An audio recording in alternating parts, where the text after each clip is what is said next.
یک سری واچ فیس ها روی نرم افزار ساعت هوشمند هست که خیلی شیک ولی متاسفانه پولیه. امروز میخوام تو این کلیپ بهت بگم که چجوری واچ فیس پولی رو به صورت رایگان و نامحدود باز کنی و بتونی از اونها استفاده کنی. این کلیپ رو لایک کن و برای دوستی که ساعت هوشمند داره بفرست. نکته: این نرم افزار مد شده وریفیت پرو فقط برای اندروید و برای آی او اس هنوز هیچ نرم افزاری تولید نشده. شما اگه گوشی آی او اس یا آیفونی دارین بعد این نرم افزار روی گوشی اندروید نصب کنید تا بتونید از این امکانات استفاده کنید. مرحله اول اینه که شما نرم افزار نسخه اصلی وریفیت پرو از روی گوشیتون پاک کنید و این نرم افزار وریفیت پرو که مد شده رو از توی لینک تلگرام ما دانلود. لینک تلگرام ما هم توی بیو کانال هست. اول بریم داخل نرم افزار.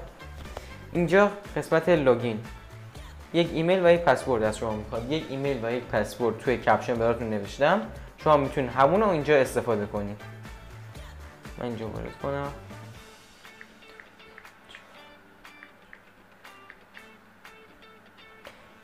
حالا اینجا این تیک رو باید فعال کنید و گزینه لوگین رو بزنید.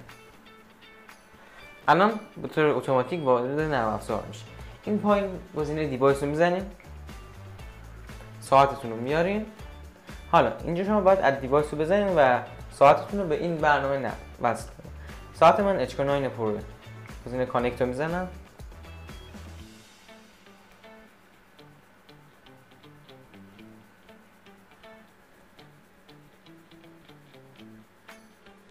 و متصل میشه به و کانکت میشه به خود نرم افزار. اینجا زیاد مجوز نمیخواد بهش بدم، گزینه پی رو میزنم و خودش به طور اتوماتیک وصل میشه. اینجا قسمت واچ فیس ها و میبینیم که تمام واچ فیس ها باز شده.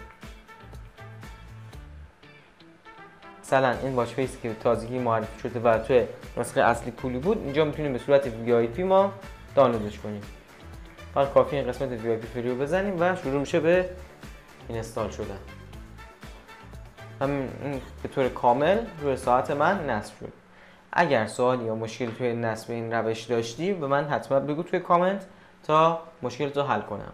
این کلیپ رو بفرست برای دوستات و لایک و کامنت همون بذار. خدا نگهدار.